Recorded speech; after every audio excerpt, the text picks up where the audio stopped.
Growing up, I heard from my rabbi, I heard from my parents, I heard from my grandparents this mantra, never again. And as a Jew growing up in the 60s, never again, it really had strong meaning. And never again meant that we had a special obligation.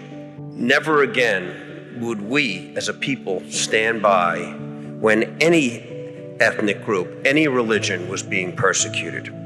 And the truth is that it was a great mantra, but we as a people, we never achieved it.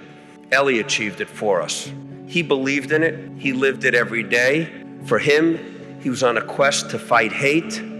That very concept that we grew up with, that made us feel special. We were the lucky ones that made it here. And never again meant that we were going to stand up for everyone. But we didn't. We did a lot, but we didn't. And the person that did was Eli.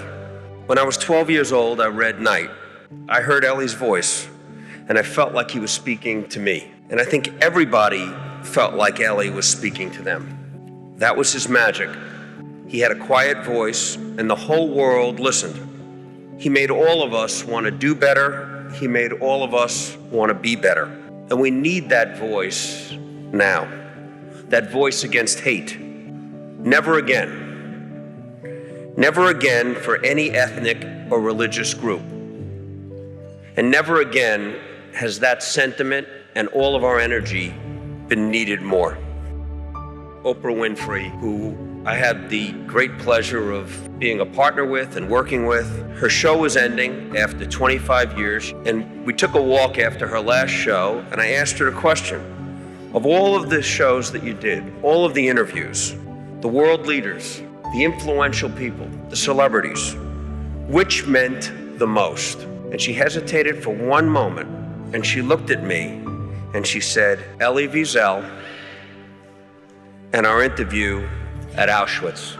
And she said to me, Eli is a man who lived through hell without ever hating. Eli is a man who was exposed to the most depraved aspects of human nature, but still manages to find love, to believe in God, and to experience joy.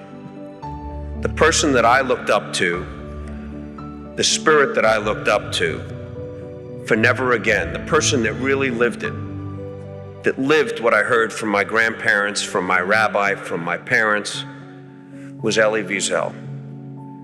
And that is who we all need to get behind. That spirit and that ideal.